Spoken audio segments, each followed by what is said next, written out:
راديو إرنا راديو إرنا كاب كتما باريس محلالف لإرتوران غازت إنياتا زدالو نتا راديو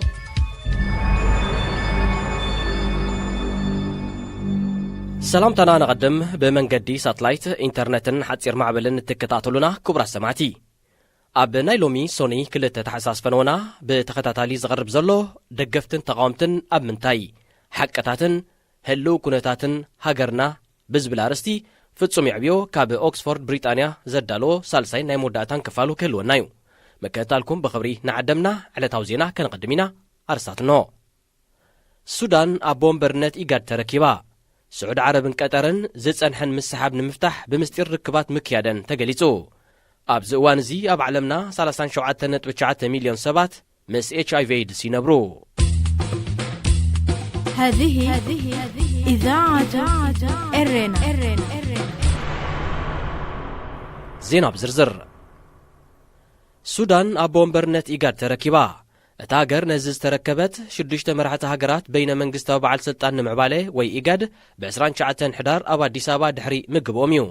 ኣብቲ ዝተጋብአ መበል 13 ዋዕላ መራሕቲ ሃገራት ኢጋድ ቀዳማይ ሚኒስተር ኢትዮጵያ ቀዳማይ ሚኒስተር ሱዳን ፕሬዝደንታት ጅቡቲ ሶማል ደቡብ ሱዳንን ዩጋንዳን ክርከቡን ከለው ኬንያ ድማ በሚኒስተር ጉዳያት ወጻኢኣ ተወኪላ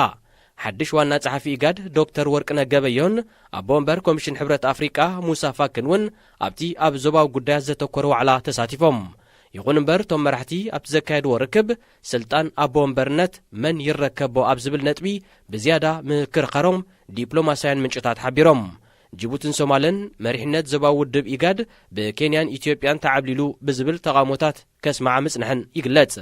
ሚኒስተር ጉዳያት ወጻኢ ኢትዮጵያ ነበር ዶክተር ወርቅነህ ገበየሁ ንኬንያዊ ማሕቡብ መዓሊም ብምትካእ ዋና ጸሐፊ ናይቲ ውድብ ክኸውን ከሎ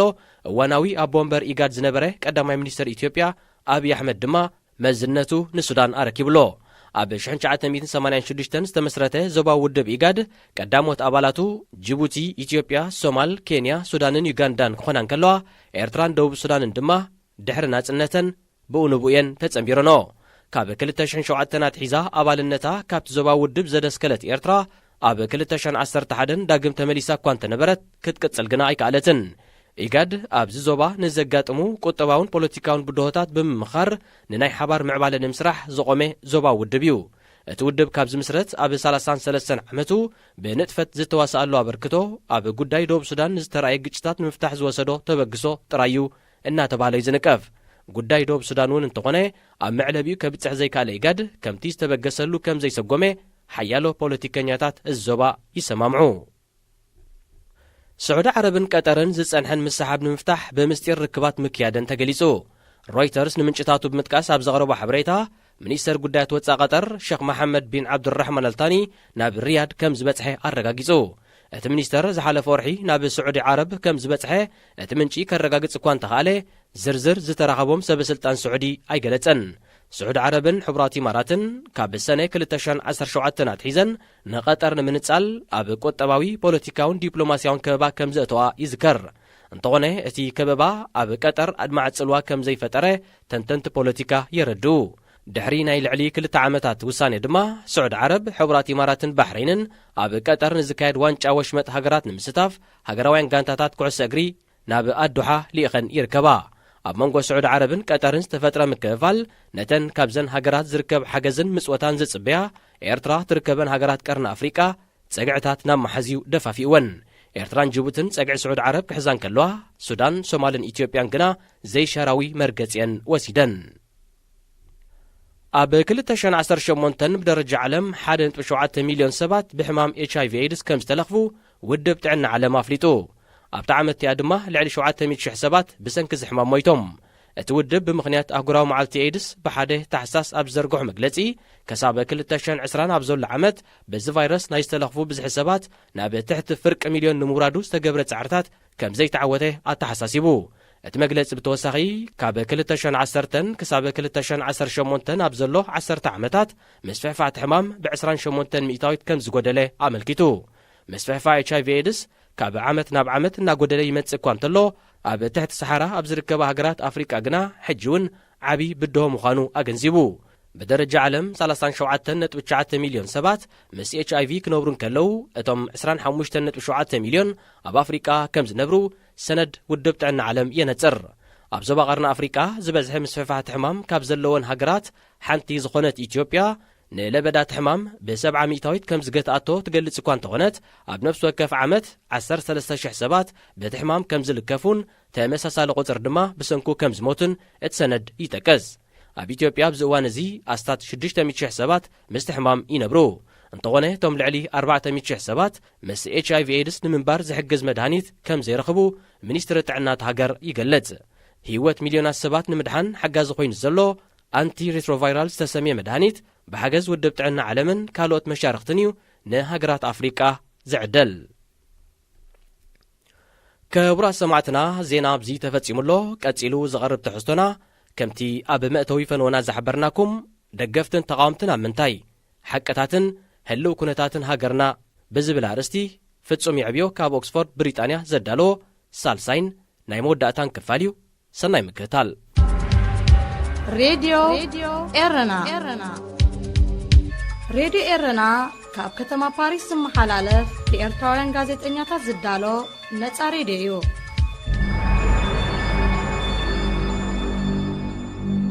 داقماي سلامتنا تقبلو كبرات سمعتنا أوزي 28 عمتات زحلفن زلنا يمدرخاتن بمن نتصار دقفتن تقامتنا بنتاي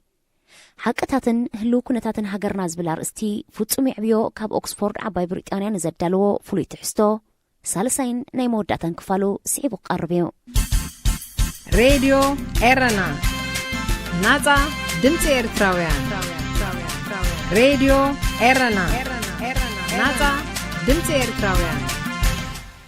أبزحلفو كل التغفالاتنا يستحستو سرعة كدف أبزحلف 28 عمتات جيريون يقبرو لخن نزبالو مدبات المعات تحت قبطن محبرا وأقل قلوتاتن كومو دبما أزبن من بركاخن إكي علاماتاتو نمتكبارن ستقملو ما قوابات رئينا لوم دما مقاتسلتا نايتي إتزبناي من بركاخ إكي علاماتاتن نمتكبارو زتقاملوم أقواباتن مدمدمتان كنسعبينا أمريكا اتاقوال حدرتنا أب هاجرنا بدحر وجه مس إثيوبيا كله نزجوانا فتس أجماعات كم مس مواجهتهم ويانا مس أمريكا تحيزهم كقربهم ترعهم بروباغندا هكدف وجه مس أمريكا خمس جت أمو ويانا لأخت أمريكا كم مخانم زت كورينيرو نسدت إيرتراوين من السياد معربوين بفلي أمريكا كونيلهم قصقص كم زجبرو نزل سرح حدا مربب مالت نيتورك خمزلو أمسيل كايز غرب نمكهسب أو مسلات من قصة إيرترا ملكتكا زغرب مجلسيتات كله بدحريو أمريكا هنا اللو أب إيرترا تساقم سبقو مساليلن بأبها هلوم أمريكان بنايس الللا درجتهم مال CIA بيلوم كاب بريزيدنتهم جميركا كل ما تسار إيرترا خسرحو كيدك أسوخم زحدرو بزا سمعيو تغانيو أب إيرترا زورة دحاتيات كله فترتو أمريكا يوم أمريكا بمسلقوال حدرتنا يا غريبا لك عم تقول خلنا دك حدرتنا بليت مسئين كم زكيرن نو خم أي تكبر دك حدرتنا خم أفتوين ليت قيمة أخا وزتز أمسلو مستنقرنا كم قبول وسيدنا يزعبنايو بزعب أمريكا زغرب نمنتاين بخمين زبل حتو بزي من الاسمان قدي زغرب مبرهي زيد ليون اي متالالي بروباغندا دوبولنا كم بلتسألكم زعلامو معربوين مسرب حانت سأتان هاقرو من هزبو من أبحات سيريخون نوويح جزي يتحازيلو ما بزامونلو حالف كون قال بوليتيكينياتات نبايتو هاقروم نيحاسوت حبريتا بمهاب أب قداي زقدسو هاقرات إلوم مئتاو الموديو أب هاقرنا جن كابز استفاليو وقد بأنسارو بدحرنات سنت نمانقستي إرترا عبو قولحتات وهيبو نيريو وقمس إتوبيا مستفترون نغلتي وغن كررادو فتينو ميوم منفعة مسيلو مراح هقدف بعلو أب حدا قلمت أيغ بريزيدنت نبر كلينتون كم زدوللون كابدك أسو كم زبرابرون كتسمعو بزحفر الرأيو انتاي مخانون سمعنا أمريكا كاب إرتران إتوبيان نمان تمرتس أبزبل تمتيناغن نإتوبيا تمرتس إذا مرقت سخلو معربوانيو مغنياتو إتوبيا بس حزب زلوا عبي هاقرا بس حزبي حيليو كم مشارخ تزمرت سوا هاقر حيل زلوا اختكون يمزداليو أب حق انت متينا وقي إرتران إتوبيان بأمريكا يخون كالوت معربوان أيد الليني نيرو ንኤርትራን ኢትዮጵያን ከም መሻርክቲ ሃገራትዮም ዝርእይዎን ነይሮም ብድሕሪ ውግእ ምስ ኢትዮጵያ መራሕቲ ኣብ ኤርትራ ዘሎ ስርዓት ነብሶም ካብ መንግስታት ዓለም ብፍላይ ካብ ምዕራባውያን ከግልሉ እዮም ተራእዮም ምክንያቱ ኣሜሪካ ይኹን ካልኦት ኣብ ኤርትራ ቋም ክትግበርን ሕግን ስርዓትን ክህሉን ናይ መጀመርያ ሕቶኦም ስለ ዝኾነ ኣብ ዝኾነ ዝግበር ርክብ ብመጀመርያ ዝሓትዋ ትግባር ቀዋምያ ስርዓት ግደፍ ቋም ተተላዒሉ መስቀል ናብ ዝረኣየ ሸይጣን እዩ ዝቕየር ስለዚ ኣሜሪካውያን ካብ ውግእ ኤርትራን ኢትዮጵያን ዝረብሖ የለን ኣሜሪካ ትኹን ካልኦት ሃገራት ምዕራብ ንስደት ኤርትራውያን መንእስያት ይሰርሓሉየን ዝበሃል ጨሪሽካ ሓሶት እዩ ኩልና ንሪኦን ንስዕምዖን ከም ዘለና ሃገራት ምዕራብ ኣብ ሃገራተን ዝርአ ዘሎ ጸቕጢ መነባብሮ ምስ ስደተኛታት ብምትሓዝ ስደተኛታት ከይኣትወን ኣብ ሊብያ ሱዳንን ካልኦት ሃገራትን ገንዘበን ብምውፋር ይሰርሓሉየን ዘለዋ ስደተኛታት ኣብ ባሕሪ ኣብ መራኽብ ተጻዒኖም ንሰሙናት ይጸንሑ ኣለዉ ኣብ መንጎኦም ብዙሓት ኤርትራውያን ኣለዉ ኤርትራውያን ጸገም ኣለዎም ተባሂሎም ተመሪጾም ኣይሓልፉን እዮም ኣብ ዝቐረባ ግዜ ምስ ምትእታው ንግስነት ስዑዲ ኣብ የመን ተተሓሒዙ ዝተረኣየ ምዕባለ ኣሎ ንግስነት ስዑዲ ብምክሃዝ ሰብኣዊ መሰላትን ምትእታው ኢድ ኣብ የመንን ዝንቀፈሉ ዘለዉ እዋን ደገፍ ኣሜሪካውያን ኣይተፈልዮምን ኣብ ኤርትራ ዘሎ ስርዓት ነዚ ብምምዝማዝ ኣብ ከባቢና ሕጂ ብተዘዋዋሪ ንኣሜሪካውያን ዘገድሶም ጉዳይ ተረኺቡ ኣብ ጎኒ ስዑዲ ደው ምስ እንብል ኣሜሪካውያን ክሕጎስልናዮም ብምባልን ካብ ስዑድያ ብዝረኽብዎ ግንዖ ዕድሚኦም ንምንዋሕን ኣብ ጎኒ ስዑዳውያን ብምዃን ካብ ነዊሕ ጀሚርካ ምስ ህዝቢ ኤርትራ ምትእስሳርን ርክብን ኣብ ልዕሊ ዘለዎ የመናውያን ካብ ድሌት ህዝቢ ኤርትራ ወፃኢ በደላ ምፍጻም ይርከቡ ምስጓግ ዓለም ለኻውያን ትካላትን ምድራት ምንቅስቓሳትን ምስኡ ተተሓሒዙ ካብ ዝተረኣየ ጸገማትን ንሕና ተጸበይት ረድኤት ኣይኮንናን ረድኤት የልምሰካዩ እዘን ትካላት ብልሽዋቴን ወዘተ ብዝብል ምስምስ ዓለም ለኻውያን ናይ ረድኤትን ምትሕጋዘን ትካላት ዳርጋ ኹለን ካብ ኤርትራ ከም ዝሰጎጋ ተገይሩ ኣዝየን ውሑዳት ናይ ሕቡራት ሃገራት ትካላትን ክሰጉዎም ዘይከኣሉ ኤምባሲታትን ካብ ኣስመራ ኸይወፁ ምንቅስቓሳቶም ተደሪቱ ክወፁ ተደልዮም ፍቓድ ካሕቱ ዝፍቀደሎም እውን ንኸበሳ ጥራይ ምስ ዝኸውን ተገይሩ እቲ ቀንዲ ዕላማ ኣብ ኤርትራ ንዝግበር ዓፈናን ምካዝ ሰብኣዊ መሰላትን ንምኽዋልን ከይዝረበሉ ንምግባርን እዩ ምስቲ ህዝቢ ኤርትራ ብዛዕባ ኣብ ሃገርካ ዘሎ ሕማቕ መንግስትኻ ምዝራብ ከም ድኻም ገይሩ ክሳብ ዝወስደሉ ዝነበረ ግዜ ይዓዊትዎምን ኩነታት ህዝቢ ኤርትራ ንዓለም ንኽበርሃላ ግዜ ወሲዱን ብዙሓት ዓለም ለኻውያን ትካላት ምስ ብልሽውና ዝተሓሓዝ ታሪኽ የብሎምን ማለት ኣይኮነን እቲ ወሳኒ ካይዳ ኣብቲ ሃገር ዘሎ መንግስቲ እዩ ኣብ ሃገርና ለውጢ ተገይሩ ተባሂሉ ዝዝረበሉ ኩሉ ብሓገዝ ናይ ግዳም ሓይልታት ደኣ እምበር መንግስቲ ኤርትራ ውሽጣዊ ዓቕሙ ኣዋሃሂዱ ዝገበሮ ከም ዘይኮነ ኣቐዲምና ርኢና ኢና ስለዚ ኣብ መጀመርታ ናይ ናጽነት ዓመታት ብልሽውና ኣዝዩ ውሕዱ ስለ ዝነበረ ምወላ ኣብ ግቡእ መዓልኡ ይውዕል ነይሩ ክንብል ንኽእል ኣብ ሃገርና ምስ መስፍሕፋሕ ምድረ በዳን ምብራስ ኣግራብን ተተሓሒዙ ተደጋጋሚ ናይ ደርቂ ዓመታት ተራእዩ ብፍላይ ንገለገለ ዓድታት ብዓለም ለኻዊ ውድብ መግብን ዩኒሴፍን ዝግበር ዝነበረ ሓገዝ ኣዝዩ ወሳኒ ነይሩ ስለዚ ምስ ጓግዘን ትካላት ዓብ ስምራት ነይርዎ ዋላ ውሕድ እውን ይኹን ብዝወሃበን ዝነበረ ሓገዝ ዕለታዊ መግበን ክረኽባ ክኢለን ዝነበረ ዓድታትን ስድራ ቤታትን ኣብ ጸገም ከኣትዋ ተራእየንን ሓደ ቁኑዕን ሓላፍነታውን ስርዓት እዘን ትካላት ብልሽዋቴን ኢሉ እውን እንተኣመነ ብአን ዝሽፈን ዝነበረ ምወላታት ብፍላይ ኣብ ዕለታዊ መነባብሮ ህዝቢ ጽልዋ ዘለዎ ነገራት ክሽፍኖ ይኽእል ደይሉ ምስ ሓሰበ ፖለቲካዊ ዕላማኻ ንምትግባር ውሕስነት መግብን ድሕነት ህዝብኻን ከይረጋገጽካ ከምዚ ዓይነት ውሳኔ ምውሳድ ጭካነን ዘይሓላፍነታውን እዩ ዝኸፍአ ነቲ ባዕሎም ዝፈጠርዎ ጸገም ህዝቢ ብምዝማዝ ካልእ ተወሳኺ ዘይሓለፍነታዊ ስጉም ተወሲዶም ኣብ ገለ ዓድታት ዝዋደቡ ንዝነበረ ህዝቢ ብመግቢ ነብስኩም ክትክእሉ ናብ ጋሽ ባርካ ከባቢ ተሰነይን ጎልጅን ፍቓደኛታት ኮይንኩም ክትገዕዙ ትደልዩ ስድራ ቤታት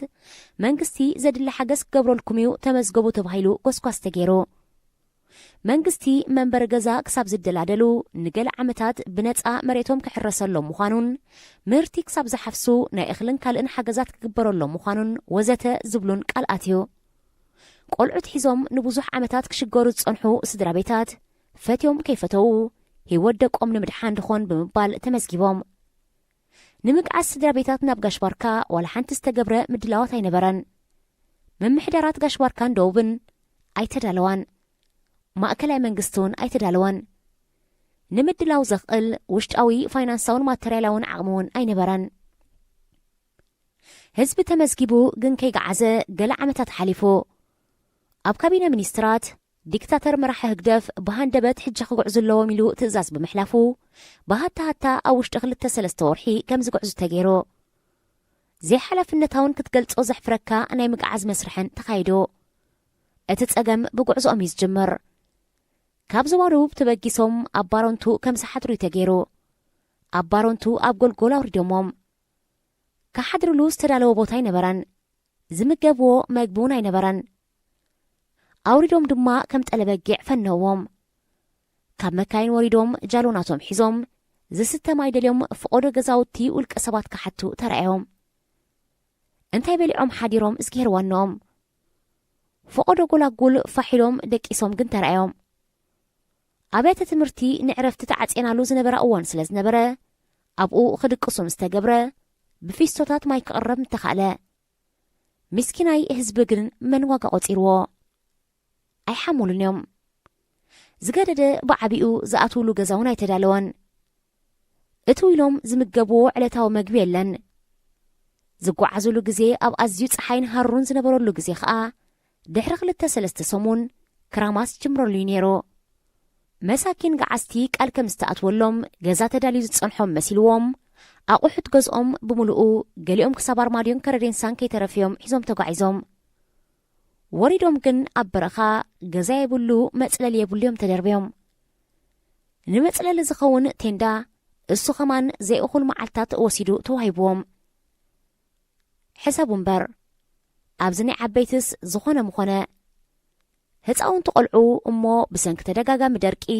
ብጥሜትን ሕማምን ተጠቂዖም ዝጸንሑ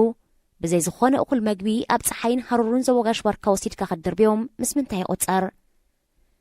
እዚ ካብ መንግስተይ ትብሎ ትጽበዮ ድዩ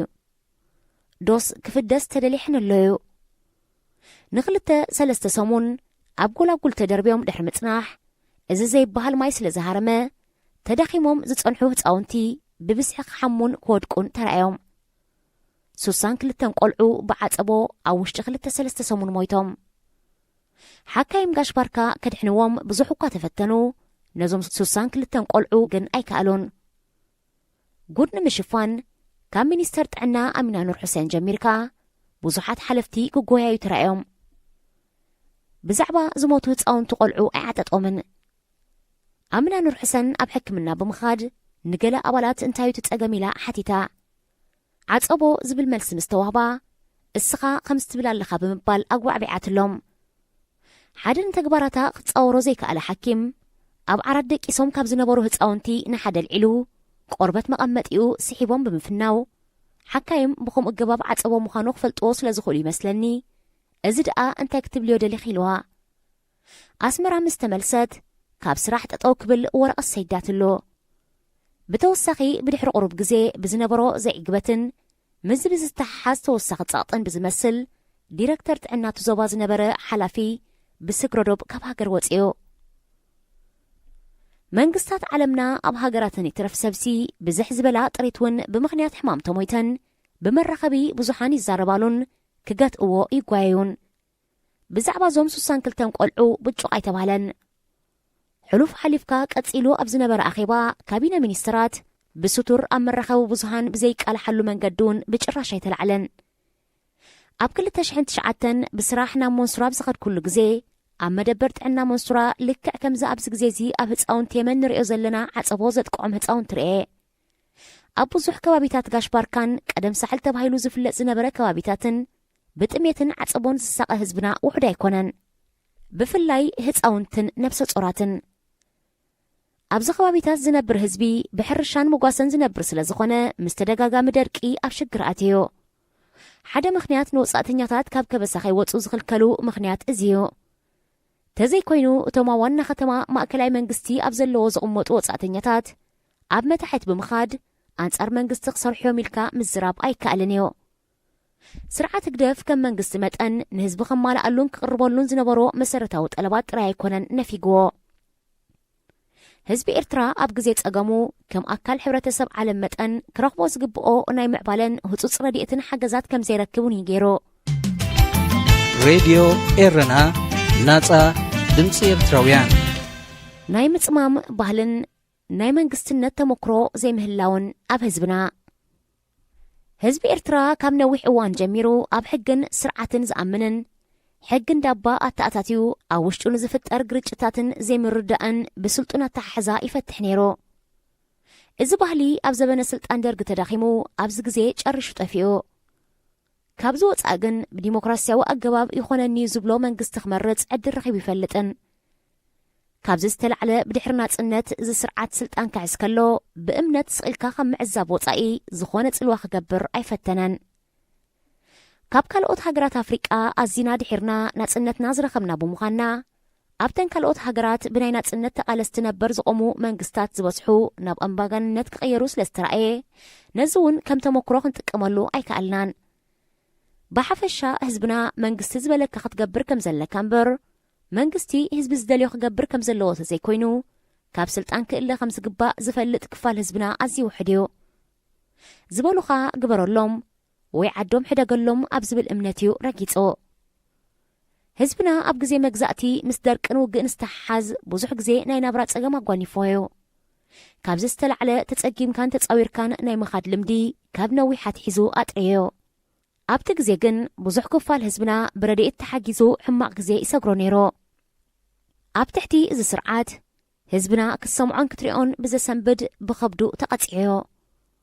ሕሉፍ ሓሊፉ ነዛባን ዝሰኣነሉ ግዜ እዩ። ቆልዑ ኤርትራ ጸባንን ቃቑሖን ኣይብጽሖምን እዩ። ኣብ ጎደናታት ኣስመራ ነጸላ ተሸፊነን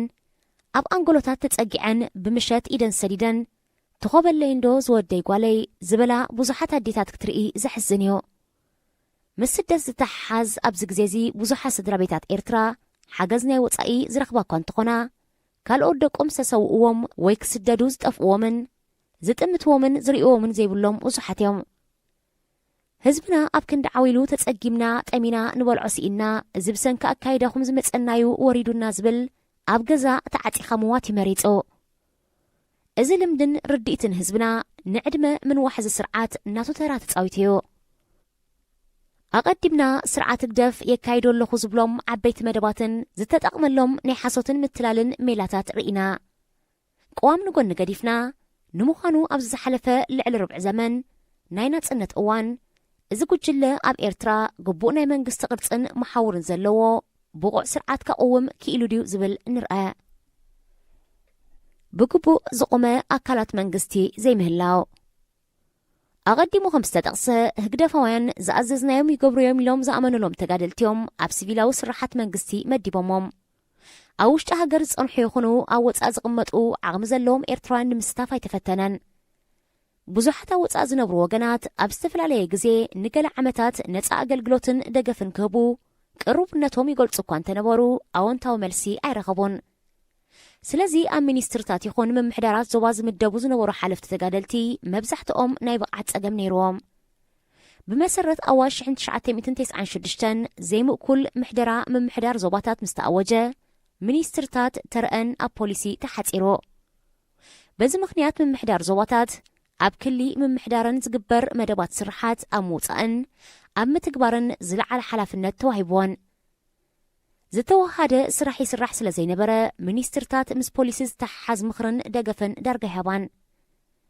ስለዚ ኩሉ ኣካላት መንግስቲ ካብ ጽባሕ ናጽነት ጀሚርካ ብኸምዚ ብትሑት ብቕዓት እዩ ስርሑ ጀሚሮ። ቀስ ብቐስ ሚኒስትርታት ምስ ኣብ ዞባታት ዘለዉ ጨንፈር ሚኒስትርታት ርክቦም ቅዳሕ ጸብጻብ ምቕባል ጥራይ ኮይኑ ተሪፉ። ብፍላይ ብድሕሪ ምንቅስቓሳት ጉጅለ 15 ኩለን ሚኒስትርታት ብዘይ ወግዓዊ ደስ ኪለን እየን። ሓለፍቲ ክፍልታትን ጨናፍርን ቤት ጽሕፈት ምምሕዳር ዞባታት ኮይኖም ዝምደቡ ተጋደልቲ ዝወሃቦም ሓላፍነት ብቕድሚ ናጽነት ይኹን ድሕሪ ናጽነት ኣብ ሰራዊት ብዝነበሮም ሓላፍነት እዩ። ኣብ ሰራዊት ኮሎኔላት ዝነበሩ ብዳይሬክተር ጀነራል ስልጣን ሓለፍቲ ክፍሉ ኮይኖም ይምደቡ። እዞም ናይ ውግእ ጀጋኑ ዝነበሩ ተጋደልቲ ንቁጠባዊ ልምዓት፣ ማሕበራዊ ኣገልግሎት፣ ትሕተ ቅርጽን ካልእን ንጥፈታት ክመርሑ ይምደቡ። ንዕኦም ንምምካር ይኹን ክኢላዊ ሓገዝ ክህብ ዝምደብ የለን። ንኣብነት ሓላፊ ክፍሊ ቁጠባዊ ልምዓት ኮይኑ ዝምደብ ተጋዳላይ ጨናፍር ሚኒስትርታት ሕርሻ ቱሪዝም ንግድን ኢንዱስትሪን ገለ ኣብ ትሕቲኡ ካብ ዘለዋ ዓበይቲ ጨናፍር ሚኒስትርታት እየን ነዘን ጨናፍር ሚኒስትርታት ብዓቕሚ ክመርሐን ኣይክእልን እዮ ኣብቲ ሒዞሞ ዘለዉ ቤት ጽሕፈት ክግበር ዝኽእልን ዘለዎን ስራሓት እንታይ ምዃኑ እውን ዝፈልጡ ኣዝዮም ውሕዳት እዮም እዞም ሰባት ነዚ ዘይምፍላጦም ወይ ዓቕሚ ዘይምህላዎም ናቶም ሓጢአት ኣይኮነን እዚኦም ክመሃሩሉን ክፈልጡሉን ዝግብኦም ግዜ ንህዝቦምን ሃገሮምን ዝወፈዩ እዮም ብድሕሪ ናጽነት እውን ዓቕሞም ንምምዕባል ኣይተሰርሐን ኣብ ዝተወሰነ እዋን ንኣዝዮም ውሕዳት ምስ ናይ ደቡብ ኣፍሪቃ ዩኒሳ ስምምዕ ብምግባር ብዝተፈላለየ ደረጃ ትምህርቲ ክወስዱ ጀመሩ ነይሮም ገነ እዚ እውን ኣይቀጸለን ጥራይ ዘይኮነ እቶም ጀሚሮም ዝነበሩ እውን ከም ዘቋርጺ ተገይሩ ስለዚ ኣብ ዓለም ኣብ ከም ናቶም ቦታ ዘለዉ እንታዮም ዝገብሩ ካብ ምፍላጥ ተገሊሎም ኮነኢልካ መተግበር ዕላማኻ ክኾኑ ተመሪጾም እቲ ዝገደደ ካብ ግዜ ናብ ግዜ እንዳተመሓየሸ ክኸይድ ዝግብኦ ዓቕሚ ሰብ ሚኒስትርታትን ምምሕዳራት ዞባን ብኣንጻሩ እንዳንቆልቆለ ይኸይዱ ምኽንያቱ ሓደ በቢግዚኡ ዝድስክሉ ተጋደልቲ እንዳበዝሑ ምስ ከዱ ንዕኦም ዝትክኡ ብሰናይ ድሌት ኣመሓዳሪ ሚኒስተር ዝምረፁ ምስኦም ዝሰምዑ ክሰርሕዎ ዝጸንሑ ዓይነት ስራሕን ዓቕምን ብዘይገድስ ስለ ዝኾነ ካልኦት ዝተምሃሩ ወይ ዓቕሚ ዘለዎም ሲቪል ሰራሕተኛታት ይኹኑ ተጋደልቲ ናብ ልዕል ዝበለ ሓላፍነት ምምጻእ ዘይሕሰብ እዩ ኣመሓደርቲ ዞባታት ኣብ ትሕቲኦም ብዘለዉ ኣባላት ስለ ዘይተኣማመኑ ዕበይ ዝበለ ወይ እውን ብላዕሊ ዝመጽእ ስራሕ ምስ ዝኸውን ኮሚቴ ብምቋምዮም ዘተግብርዎ እቲ ስራሕ ዝምልከቶን ከተግብሮ ዝግብኦ ክፍሊ ወይ ጨንፈር እንዳሃለወ ስራሕ ብግዚያውያን ኮሚቴታት ኣብ ሃገርና ልሙድ እዩ ኣብ ቤት ጽሕፈታት መንግስቲ ተሓታትነት የለን ኣብ ተመዲቦምሉ ዘለዉ ናይ ስራሕ ቦታ ናይ ስራሕ ሓላፍነቶም እንታይ ምዃኑ ዘይንገሮምን ዘይፈልጡን ብዙሓት እዮም ሓደ ሰራሕተኛ መንግስቲ ኣብ ዝተመደቦ መደብ ስራሕ ብግቡእ ይሰርሓሎ ድየለን ዝቆጻጸር ኣካል የለን ብዓቢኡ ዓመታዊ መደብ ስራሕን ባጀትን ስለዘየለ ምቁጻር ክግበረሉ ዝኽእል መንገዲ እውን የለን ብቐጻሊ ዓመታዊ ባጀትን መደብ ስራሕን ኣዳልው ተባሂሉ ዝሕተት እኳ እንተኾነ ዝመጽእ ዓመታዊ ባጀት ግን የለን ነቲ ዘይተርፍ ደሞዝን መካየዲ ስራሕን ዝመጽእ ባጀት እንተኾነ እውን ዓመት ተጀሚሩ 3 ወርሒ ድሕሪ ምዕላፉ ከም ናይ ዝሓለፈ ዓመት ዝምብዝሑ ባጀት ተፈቒድልኩም እዩ ዝበሃል ኣፍራይነት ንምዕቃን ዝከኣለሉ ኣገባብ ኣሰራርሓ የለን ማለት እዩ ስለዚ እታ ዝለዓለት መቆጻጸሪት ኣቴንዳንስ መቆጻጸሪ ሰዓት እያ እሱ ኸማን ስማዊ እዩ ኣብ ቤት ጽሕፈት ንኩኣቲኻ ድሕሪ ምፍራም ጃኬትካ ኣብ ኮፍ መበሊኻ ቐሚጥካ ምኻድ ልሙድ እዩ እዚ እውን ኣብተን ኣቴንዳንስ ብግቡእ ንስንድና ዝብላ ተዘይኮይኑ ናይ ሰሙን ኣቴንዳንስ ዓርቢ ብሓንሳብ ክፍረም ጸገም የብሎን ሕሉፍ ሓሊፍካ ሚልዮናት ወጻእ ተገይሩሉ ዝተሰርሐ ፕሮጀክት ጸገማት ምስ ዝረኣዮ ዝሓትትን ዝሕተትን ኣካል የለን ብፍላይ ብድሕሪ 2000 ዓመተ ምህረት ዘሎ ዓመታት ብልሽውና ስለ ዝገነነ ኣብ ቤት ጽሕፈታት መንግስቲ ዝግዝኡ ንብረት ይኹኑ ካልኦት ዝትግበሩ ፕሮጀክትታት ደረጃኦም ዘይሓለዉ እዮም በዚ ቀዲሙ ዝተጠቕሰ ምኽንያታት ህዝቢ ክረኽቦ ዝግብኦ ኣገልግሎታት ብትሑት ብቕዓት ጀሚሩ ካብ ግዜ ናብ ግዜ እንዳንቆልቆለ ኸይዱ ጥራይ ዘይኮነስ የለን ናብ ዝበሃለሉ ደረጃ ተበፂሑ ህዝቢ ኣገልግሎት ደልዩ ናብ ሓደ ቤት ጽሕፈት ምስ ዝኸይድ ክሰልጦ ድዩ ዘይክሰልጦ ኣብ ሰናይ ድሌት ኣብቲ ቤት ጽሕፈት ጸንሖ ሰራሕተኛ ወይ ሓላፊ ዝምርኮስ መንግስቲ ዝኸፍሎ ደሞዝ ገንዘብ ህዝቢ ምዃኑ ተረሲዑ ህዝቢ ኣብ ቤት ጽሕፈታት መንግስቲ ዝግብኦ ክብሪ ኣይረክበን ብኣንጻሩ ኣደዳ ወጻኢታትን ድኻምን ይኸውን በዚ ኣብ ምምራርን ምንጽርጻርን ይርከብ ካልእ ትረፍሲ መንግስቲ ካብ ወነንቲ ትካላትን ህዝብን ክረኽቦ ዝግብኦ ቀረፅን ግብርን እውን ክእክብ ዝኽእል ብቕዓት ዘለዎ ቤት ጽሕፈታት የብሎን ኣብዚ ግዜ እዚ ሲቪላዊ ኣገልግሎት መንግስቲ ሙሉእ ብምሉእ ለሚስሎ ሃገርና ኤርትራ ምዕባለን ዲሞክራስን ይትረፍሞ ልዕሊ ርብዒ ዘመን ናጽነት ድሕሪ ምርካባ ግቡእ ቅርጽን መሓውርን ዘለዎ መንግስቲ ከተቐውም ኣይከኣለትን ዲክታተራት ንውልቃዊ ዝንኦምን ሃብቶምን እዮም ዝሰርሑ ኮይኑ ግን ቀጻልነት መንግስቶምን ሃገሮምን ንምርጋጽ ኣብ ስልጣን ክሳብ ዘለዉ ንዕኦም ዝመስሉ የፍርዩን የሰልጥኑን ኣብ ሃገርና ዘለዉ ገበርትን ሓደግትን ግን ኮነ ኢሎም ብስርዑን ውድብን ዝኸይድ መንግስቲ ንኸይህሉ ባዕሎም ነቲ ዝመርሕዎ ዘለዉ ስርዓት ከም ዝዳኸመን ከም ዘይወሃድን ይገብርዎ እዚ ንምዃኑ ድሌቶም ስልጣን ጥራይ ድዩ ዝብል ሕቶ የልዕለልካ ካብኡ ዝሓልፍ ዕላማ ዘለዎ ይመስል እንተው ሓደ ኤርትራ ብኽልተ እግራ ረጊጻ ከይትኸይድን ንህዝቢ ኤርትራ ኣብ ጸገምን ሽግርን ከውድቕዎ ዝሰርሑ ምህላዎም ብርህዮ ብሓፈሻ ኣብ ኤርትራ ዘሎ ስርዓት ኣብዚ ግዜ እዚ ውድቕ መንግስቲ ማለት ፌይልድ ስቴት ኣብ ዝበሃለሉ ደረጃ በፂሕዮ ምወላ ንሰላም ፋንድ ፎር ፒስ ተባሂሉ ዝፍለጥ ትካል ኣካላት መንግስቲ ተዋሂዶም ናይ ምስራሕ ዓቕሞም ክብሕጎ ከሎን ውህድ ውሳኔታት ክወስዱ ምስ ዘይክእሉን መንግስቲ ህዝባዊ ኣገልግሎት ክህብ ምስ ዘይክእል ከም ኣካል ማሕበረሰብ ዓለም መጠን ምስ ካልኦት መንግስታት ክዋሳእ ምስ ዘይክእል ብልሽውና ምስ ዝነግስ ወይ እውን መንግስቲ ብወፅዓ ካልኦት ናይ ተፈጥሮ ሃብቲ ሃገር ምስ ዝቆጻጸር ከም ምልክታት ናይ ሓደ ውዱቕ መንግስቲ ይገልጾም ኣብቲ ጽሑፍ ኣብዛ ናይ መወዳእታ ረቑሒት ኤርትራ ከም ኣብነት ተጣይሳላ ኩሎም ተርኢናዮም ግን ሙሉእ ብሙሉእ መለለይ ጠባያት ኣብ ኤርትራ ዘሎ መንግስቲ እዮም ሬድዮ ኤረና ናጻ ድምፂ ኤርትራውያን ሬድዮ ኤረና ናጻ ድምፂ ኤርትራውያን መደምደምታ ኣቐዲሙ ኣብ ዝቐረበ ጽሑፍ ከም ዝረኣናዮ እዚ ስርዓት ኣብ ልዕሊ ህዝብና ንዝገብሮ ዘሎ መካዝ ሰብኣዊ መሰላት ምኹኒ ንምግባር ዕድሚኡ ንምንዋሕን ዕላምኡ ንምትግባርን ኣብ ምትላልን ምሕሳውን እዩ ተጸሚዱ ዘሎ እምበር ከምቲ ዝብሎ ሃገር ኣብ ምዕባልን ልኡላውነት ምክልኻልን ኣይኮነን ድሕሪ 28 ዓመታት ኣብ ናጽነት ህዝቢ ኤርትራ ሕሉፍ ሓሊፉ ብዕለታዊ መግቡ ይጽገምን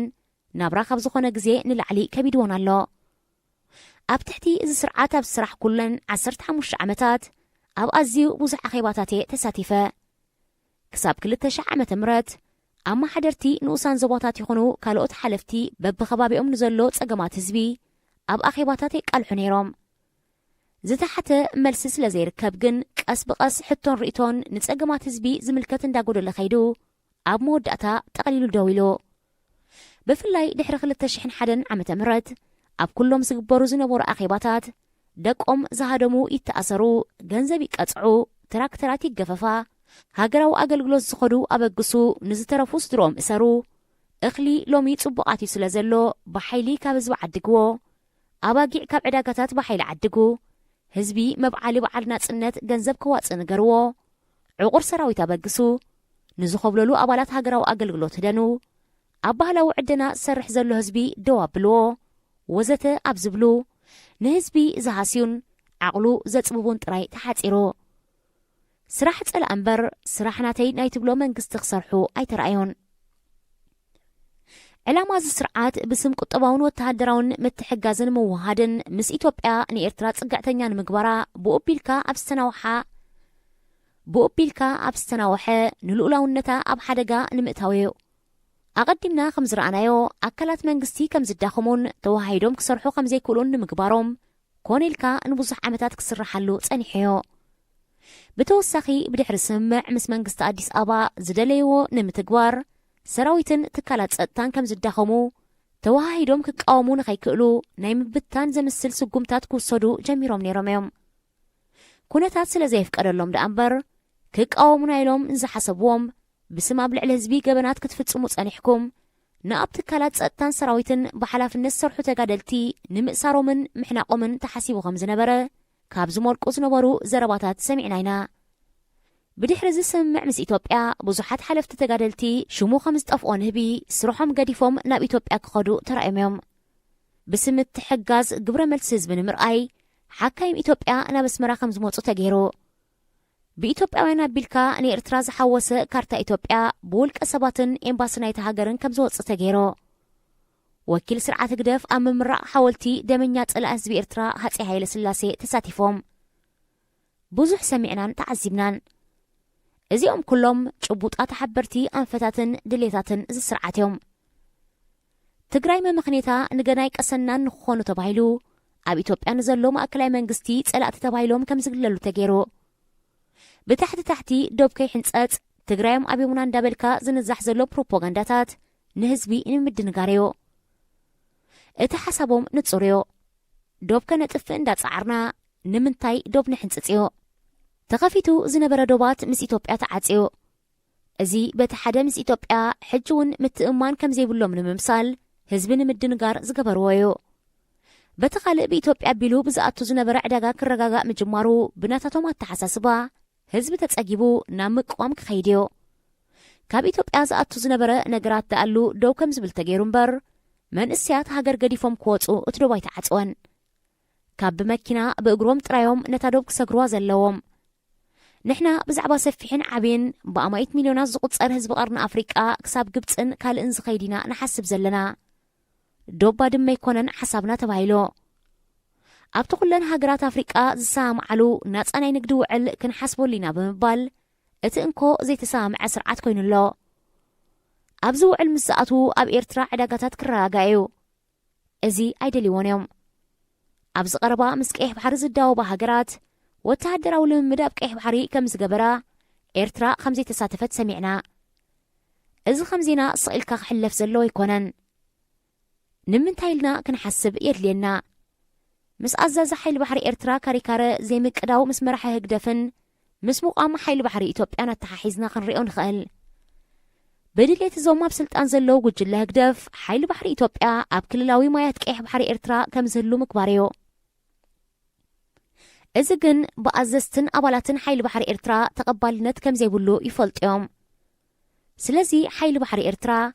ኣብዚ ስልጠና ምስታፉ ምስ ረብሓን ድሌትን እዞም ጉጅለ ዝሳነ ይኮነን ነቲ ብስም ምትሕብባር ኣባፅዕን ዓሰብን እግሪ ከርግፅዎ ዝደልዩ ሓይሊ ባሕሪ ኢትዮጵያ ምእንቲ ክሕግዞም ግን ናይ ሓባር ስልጠናን ምትሕጋዝን ኤርትራ ከም ትድግፎ መግለፂ ህግደፍ ሰሚዕና መራሒ ህግደፍ ካብ ሚኒስትራት ኣዘዝቲ ሰራዊትን ካልኦት ሓለፍትን ዝጠቅም ብድሆ ስለ ዘይጋጠሞ ብንዕቀትን ብድዕን ንሃገርና ከም ናይ ውልቁ ናይ ተፈጥሮ ህያብ ናይ ዘመናት ሕልሙ ከተግብር ተበጊሱ ነይሩ ምክንያቱ ካብ ኣብ ስልጣን ምጽናሕ ዝሓልፍ ኣካይዳ ኢና ርኢና ነቲ ተበቲኑ እዩ ተዳኺሙ እዩ ብመከራን ጥሜትን ኣስካሕኪሕዩ ሕጂ ናይ ምቋም ዓቕሚ የብሉን ጽንሒልና ምስ ኢትዮጵያ ንሕበርዶ ትበልናዮውን ካብዚ ዝጸናሕናዮ ዝኸፊአለን ኢሉ ሕራይ ክብል እዩ ተባሂሉ ዝተገምገመ ኣብ ውሽጥን ወፃን ዘሎ ህዝቢ ኤርትራ ብኣንጻር እዚ ኣተሓሳስባ ብትብዓት ተቃዊምዎ እዩ ምቋም ጥራይ ዘይኮነ ካብኡ ንዝሓልፍ ነገራት እውን ድልውነቱ የርእሎ እዚ ሰገጥ ኣቢልዎም እዩ ኢትዮጵያ ኣብ ግርጭት ብሄራትን ሽምገላ ኣባገደታትን ምእታዋ እቲ ካልእ ሕማም ርእሲ ነዚ ስርዓት እዩ እዚ ክልቲኡ ተዘይርአ ነይሩ እዚ ስርዓት ንህዝቢ ኤርትራ ኣራግፅ ክገብሮዩ ሓሲቡ ነይሩ ተደናገፅቲ ናይዚ ስርዓት ዝኾኑ ሰባት በዚ ስርዓት ለውጢ ክግበር ኢሎም ዝኣምኑ ኣይሰኣኑን እዮም እዚ ስርዓት ግን ንለውጢ ድልዋ ኣይኮነን ለውጢ ምግባር ሕግን ስርዓትን መንጋስን ቅዋም ኣብ ተግባር ምውዓልን ነብሰ ቅትለት ምዃኑ ዝኣመን ኣይተጋገዩን እቲ ናይ ሕጊ ኹርማጅ ሸጠውዩ ኣብ ነብሶም ክውዕል እዩ ንዝገብርዎ በደል ተኣሚኖም ከምኡ ዓይነት ስጉምቲ ክወስዱ ትብዓት የብሎምን ምስ ዕላምኦምን ባህሪኦምን ዝኸይዱን ኣይኮነን ስለዚ ለውጢ ኣብ ትሕቲ እዚ ስርዓት ዘይሕሰብ እዩ ኣብዚ ግዜ እዚ ሰባት መደረ ሚኒስተር ፎዚያ ሓሽም ክሰምዑ ተኣኪቦም ክትርኢ ዝገርም እዩ ድሕሪ ዝኩሉ ዓመታትን ተግባራትን ካብዚ ስርዓት ትፅቢት ምግባር የዋህነት እዩ ፎዚያ ሓሽም ብመጀመርያ ኣብ ውሽጢ ሃገር ተኸታታሊ ኣኼባታት ክትገብር ኢናያ ቀፂላ እዚ ኣብ ወፃእ ዝገበረቶ ኣኼባታት እዚ ክልቲኡ ብህግደፍ ተወጢኑ ዝተዋባዮ ክትዛረቦ ዘለዋ ነገራትን ክትጥቀመሎም ዘለዋ ቃላትን ኩሉ ተጻሒፉላዮ ስርሓ ንዕኡ ኣጽኒዕካ ምድጋምዮ ካብቲ ክትገብሮ ዝንገራን ተጻሒፉ ዝውሃብን ወፃኢ ከም ሚኒስተር ፍትሒ መጠን ትፈልጦ የብላን ኣብዚ ግዜ እዚ ካብቶም ብኣጻብዕ ዝቁፀሩ ገበርትን ሓደግትን ወፃኢ ላዕለዎት ሓለፍቲ ስርዓት ብፍላይ ሚኒስትራት ኣማሓደርቲ ዞባታትን ኣዘዝቲ ሰራዊትን ብዛዕባ ዘገልግልዎ ዘለዎ መንግስቲ ዝፈልጥዎ የብሎምን ከም ህዝቦም እናበይ ገጽናይና ዝብል ዘይተመለሰ ሕቶ ኣብ ውሽጦም ሒዞም ዝጓዓዙ ዘለዉ እዮም ካልእ ሰብ ንሓድሕዱ ክዛረብን ዝተፈላለየ ሚድያታት ክከታተልን ከሎ እዞም ላዕለዎት ሓለፍቲ ግን ብፍርሒ ተገሊሎም እዮም ዝነብሩ ዘለዉ ዝኾነ ዜጋ ኣብ ሃገሩ ኣብ ስልጣን ዘሎ መንግስቲ ወይ ንተቃዋሚ ፓርቲ ምድጋፍ መሰሉ እዩ ኣብ ሃገርና ምስ መፀኻ ምድጋፍን ምቋመን እዚ ኣካይዳ ይሓይሽ ዝባ ይኮነን ካብ ዕለታዊ መግቢ ጀሚርካ ህዝቢ መሰረታዊ ናይ ምንባር መሰል ይሃልዎ ዶ ኣይሃልዎ ግፋ ማእሰርትን መጭወይትን ደው ይበል ዶ ይቐፅል ስደት ይቐፅል ዶ ይብቅዕ መንእስያትና ኣብ ባሕሪ ይህለቕዶ ደው ይበል ኩሊትን ናውቲ ኣካላትን መንእስያትና ኣብ ምድረ በዳታት ሊብያን ሲናን ተወሲዱ መድሓኒ ህይወት ሃፋትም ዓለምና ኮይኑ ይቐፅል ዶ ኣይቐፅል መንእስያትና ከም ጠለበጊዕ ብኻራ ዳዕሽ ምሕራድ ይቐፅል ዶ ኣይቐፅል ህዝብና ብጥሙዩን ብዕርቁን ሃገርናውን ብዕነውታ ናይ ተፈጥሮ ሃብትን መጻወቲ ብኣጻብዕቲ ዝቁፀሩ ኮይኑ ይቐፅል ዶ ኣይቐፅል ሃገርና ክመርሓን ከሕፍራን ዝኽእል ሓላፍነታዊ መንግስቲ ይሃልዋዶ ኣይሃልዋ ብዓቢኡ ቀጻልነት ሃገር ኣብ ሓደጋ ይእተዶ ኣይእቶ ዝኣመሰሉ መልክዕ ዝሓዘዩ ኣብ ሃገርና ዘሎ ኩነታት ከም ዘለዎ ክቕጽል ዘሊ ዜጋ ዘሎ ይመስለንን ገለ ተደናገጽቲ ብግርህና ነዚ ስርዓት ምቅዋም ኣንጻር ዕላማ ስውኣት ጠጠው ምባል ኮይኑ ዝስምዖም ኣለዉ ስውኣትና ንናጽነት ራዋን ምዕባለን እዮም ተሰዊኦም ነዚ ሃገርና ዘላቶ ኩነታት ኣይኮኑን ሓሊፎም ካልኦት እውን ሃገር ኣትዮም ክወፁ ክፍቀዶም ዕድመ እዚ ስርዓት ንምንዋሕ ክሳብ 200 ይኸፍሉ ብተወሳኺ ምሳኹም ኣለና ንምባል ኣብ ብህግደፍ ዝተዳለወ ሳዕስዒት ዝሳተፉን ኣይተሰኣኑን ከምዚ ክንገብር ከለና ክሳብ ክንደይ ስምዒት ኣብ ሃገር ዘሎ ህዝብና ንሃሲ ከም ዘለና ክንፈልጥ ኣለና ናትካ ናይ ተደናጋጺ ህይወት እውን የበላሽውዮም ዘለዉ ካብ ሃገር ወፂኻ ማለት ካብ ተጽዕኖናቶም ተገላጊልካ ማለት ኣይኮነን ንኣብነት ናቕፋ ኣብ ዕዳጋ ከም ዘይህሉ ብምግባር ስድራ ቤታት ንምሕጋዝ ናብ ሃገር ዝለኣኽ ባጤራ ንሶም ብዝደለይዎ እምበር በቲ ክኸውን ዝግባእ ኣይኮነን ሽረፍ ዘሎ እዚ ሽፍትነት እዩ በዚ ቢሎም ሰሪሕካ ህይወት ወለድኻን ይሕዋትካን ከይትልውጥ ንዕለታዊ መነባብሮኦም ኣብ ምድጋፍ ሓፂሮም ኣለዉ ብሓፈሻ ብውሽጢኻ ለውጥ እንዳደለኻ ሞንጎ ኮንካ ምኻድ ንረብሓኻን ረብሓ ህዝብኻን ኣይኮነን እዚ ስርዓት ኣብቂዕዮ ጨጓር ከልብስ ኣሎ እንዳበልዎ ሞተ ኮይኑ ነገሩ ኣብዚ ግዜ እዚ ብደረጃ መንግስቲ ይሰርሕ የለን ኣለና ንምባልን ንኸይድፈሩን ዝገብርዎን ዘለው ግፋን ማእሰርትነን እቲ ሓቂ እዚ ኮይኑ ግዜን ዕድልን ተተዋሂብዎም ግን ዕድሚኦም ንምንዋሕን ኣብ ሕማቕ ኣውዲቖሙና ንምኻድን ምስርሖም ኣይተርፍን እዩ ስለዚ ምስኦም ምድንጋጽ ገዲፍና ኩልና ብሓባር ብዚያ ኣፈላለየ ኣውራጃ ብሔር ሃይማኖትን ዓሌትን ዕድመ ስርዓት ንምሕጻር ክንሰርሕ ኣለና እዚ ስርዓት ንዝኾነ ኤርትራዊ ኣውራጃ ብሔር ወይ ሃይማኖት ዝውክል ኣይኮነን ህዝቢ ኤርትራ ብሓባር ይጠሚ ይስደድ ይእሰርን ሓሳረ መከራን ይርእሎ ህዝብና ካብ ምውታት ንላዕሊ ካብ ህልዋት ንታሕቲ ኮይኑ ዝነብር ዘሎ ህዝብናን ነብስናን ካብ ኣርዑት ኣረሜነ ስርዓት ንምግልጋል ንስራሕ ንህዝቢ ኸነተባብዕን ኣንፈት ሃገርና ኣብ ትሕቲ ስርዓት ናበይ ገጹ ምዃኑ ብግቡእ ከነፍልጥ ክንጸር ኣሎና እዚ ምስ ዝኸውን ጥራዩ ዝኾነ ዝግበር ምውድዳባት ክዕወት ዝኽእል መዚ ስርዓት ምድንጋጽ ካብ ውድቀት ኣየድሕኖን እዩ ኣብ መከራ ህዝብና መዓልታት ናይ ምውሳኽ ጽልዋ ግን ክህልዎ ይኽእል እዩ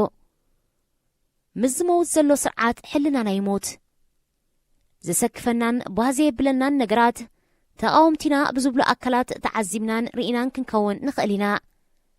ልዕሊ እዚ ስርዓት እዚ ንድሕነትን ልኡላውነትን ሃገር ዘስግእ ግን የለን ፍትሕን ዲሞክራስን ብሓደ እዋን ሙሉእ ብምሉእ ዝመጽእ ኣይኮነን ብድሕሪ ምእላይ ስርዓት እውን ንዓመታት ሰርሒናሉ ጥራይና ክንበጽሖ ንኽእል ኣብ ማሕበራዊ መራኸቢታት ኣብ ወጻእ ብዝቕመጡ ዜጋታት ዝለዓሉ ዝተፈላለዩ ንሃይማኖት ብሔር ኣውራጃን ካልእን ዝምልከቱ ክሳብ ናብ ምጽራፍ ዘምርሑ ክተዓት ኣለዉ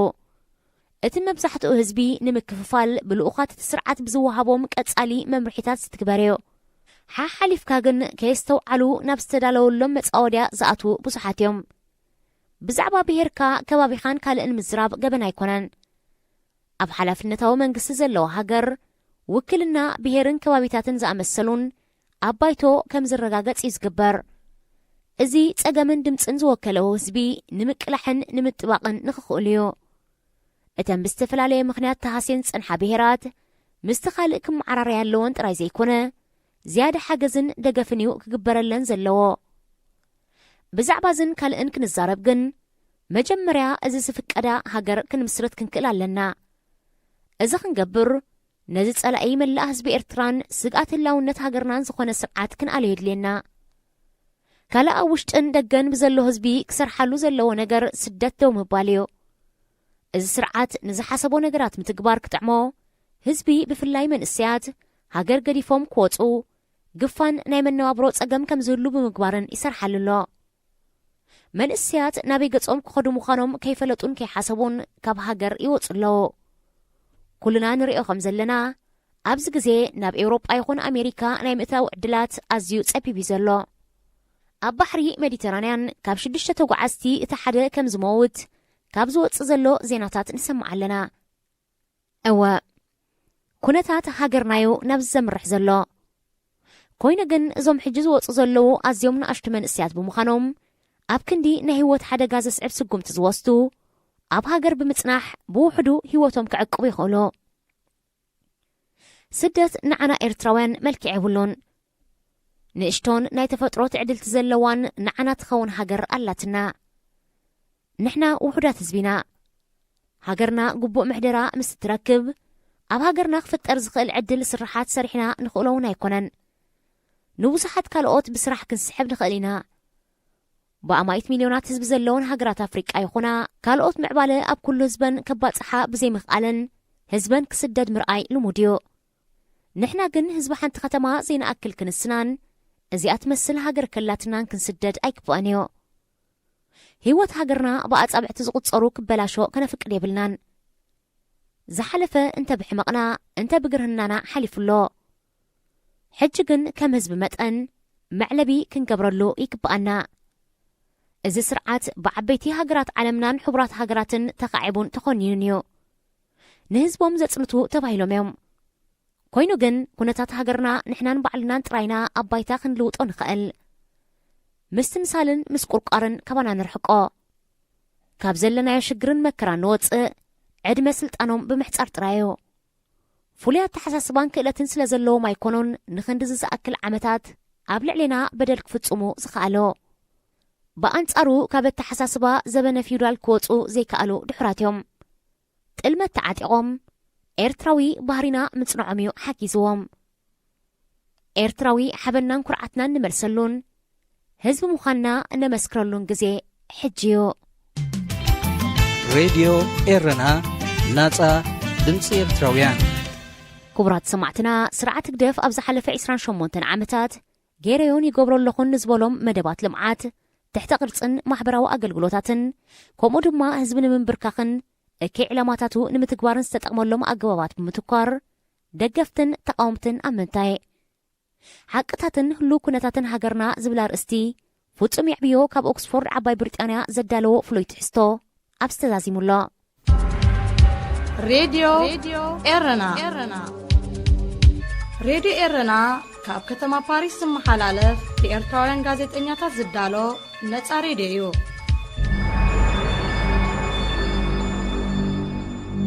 ዝኸበርኩም ሰማዕትና ናይ ሎሚ ሶኒ 2 ታሕሳስ 2019 ፈንወና ኣብዚ ተፈጺሙሎ ፈነወ ሬድዮ ኤረና ብመንገዲ ሳትላይትን ኢንተርነትን ን24 ሰዓታት ኣይቋርጽን እዩ ብወገነይ ሰላም